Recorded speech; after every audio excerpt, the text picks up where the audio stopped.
এর পেছনে সুন্দর একটি বাড়ি দেখতে পাচ্ছেন। তার সাথে অনেক সুন্দর প্রকৃতির আবহাওয়া এবং গ্রামের কিছু সৌন্দর্য পাওয়া যায়। তাই আজকে চলে আসছি সেখানে ভিডিওটা করতে। দেখতে পারেন আমি হাঁটতে যাচ্ছি, আপনার দেখাচ্ছি।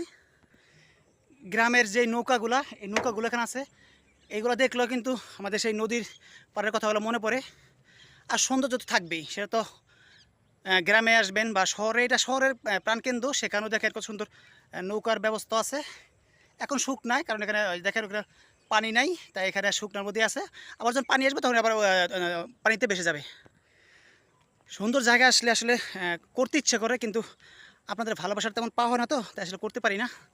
দেখতে আমি আমি কিন্তু ক্লান্ত হয়ে গেছি ভিডিও করতে করতে, বুঝতেই পারছেন। সবাই একটু লাইক কমেন্ট করে সাথে থাকেন, একটা ভিডিও শেয়ার দিয়েন বা একটা কমেন্ট দিয়েন, যেটা আমাদের প্রাপ্য আর কি, আমরা যেটা চাই আপনাদের কাছে। দেখতে পাচ্ছেন এরকম সুন্দর সুন্দর জায়গায় এসে ভিডিওগুলো করে আমি দেওয়ার চেষ্টা করি। দেখবেন ওই যে, ওই দেখেন, এইটাই হচ্ছে সবচেয়ে সৌন্দর্য আজকের ভিডিওর মূল থিং, যেটা বলি আমি আর কি।